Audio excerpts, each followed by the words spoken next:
Weil wie du sagst, das taugt mir mit den Leuten schätzen.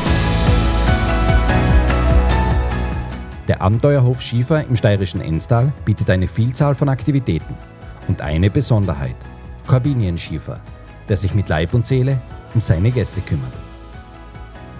Wir haben eine Freude, wir kommen auch mit jedem zusammen und ich glaube, dass wir auch für jeden auch das gewisse Etwas haben, was da möchten. Wir haben einen großen Hof, viel Platz, das heißt, wie jetzt die Gäste gerade gesagt haben, sie haben Urlaub, weil die Kinder, die spielen, die sind nicht da, sie brauchen es nicht. Und du brauchst von unserem Hof gar nicht unbedingt wegfahren.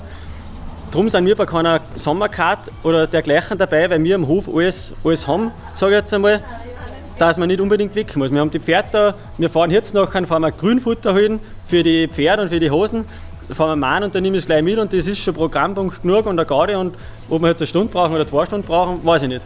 Das kann ich keinen sagen und so lange wie wir brauchen, brauchen wir.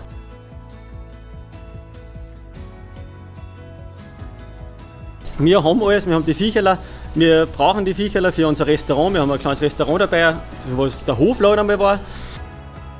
Wir haben Reiten, wir haben 15 Roos da, wir haben eine Reitlehrerin angestellt, die Leute wollen reiten, die Leute wollen auch was erleben, sie wollen einen Bauernhof haben.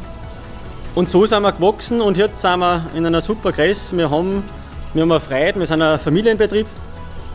Reiten, Fischen, Bogenschießen. Bogenschießen ist auch sowas, das tun wir, weil man das beim schlechten Wetter machen kann. Auch wenn es ein bisschen regnet, gehst Bogenschießen, das ist keine Hexerei, zuerst der Ringjacke und geht dahin. Wir wollten ein kleines Platzl machen für eine kleine Fischhütte, weil ein kleiner Teich ist oben. Und dann haben wir gesagt, das können wir ja gleich so groß machen, dass wir es vermieten können.